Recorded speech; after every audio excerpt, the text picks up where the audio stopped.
आज उपवर्गीकरण विरोधी महामोर्चा नांदेड जिल्ह्यामध्ये लाखोच्या संख्येमध्ये या ठिकाणावर निघालेला आहे। फडणवीस सरकारने या गोष्टीचा विचार करून उपवर्गीकरणाचा विषय जो आहे हा त्वरित थांबवावा, केवळ जाती जातीमध्ये भांडण लावण्याचं काम करू नये आणि महाराष्ट्र हा शांततेत आहे, आतापर्यंत शांततेत होता आणि भविष्यात शांततेमध्ये राहीलच। परंतु जे फडणवीस सरकार जाती जातीमध्ये भांडण लावून या महाराष्ट्राला अशांत करण्याचं काम करत आहे।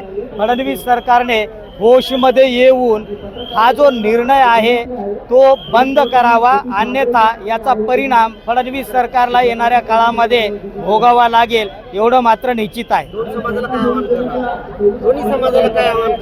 आपसामध्ये मतभेद निर्माण होणार नाहीत याची आपण काळजी घेतली पाहिजे। कोणीही कोणत्या समाजाच्या विरोधामध्ये, कुठल्याही महापुरुषांच्या विरोधामध्ये अर्वाच्य भाषेचा वापर करू नये। सर्व महापुरुष एकच विचारधारेवर काम करणारी आपल्या देशात झालेली आहेत आणि त्या महापुरुषांची जी विचारधारा आहे ती सर्व मानव जातीचं कल्याण करणारी आहेत। त्यामुळे महापुरुषांचा आदर सन्मान या देशामध्ये झाला पाहिजे आणि कुठल्याही जातीचा विरोध आपण न करता आपण सगळे भाऊबंद आहोत ही मनाची भावना बाळगून भाईचारा या देशामध्ये महाराष्ट्रामध्ये वाढला पाहिजे। आपण एकमेकांचे शत्रू नसून एकमेकांचे भाऊ आहेत ही भावना आपल्या मनामध्ये आपण रुजवली पाहिजे।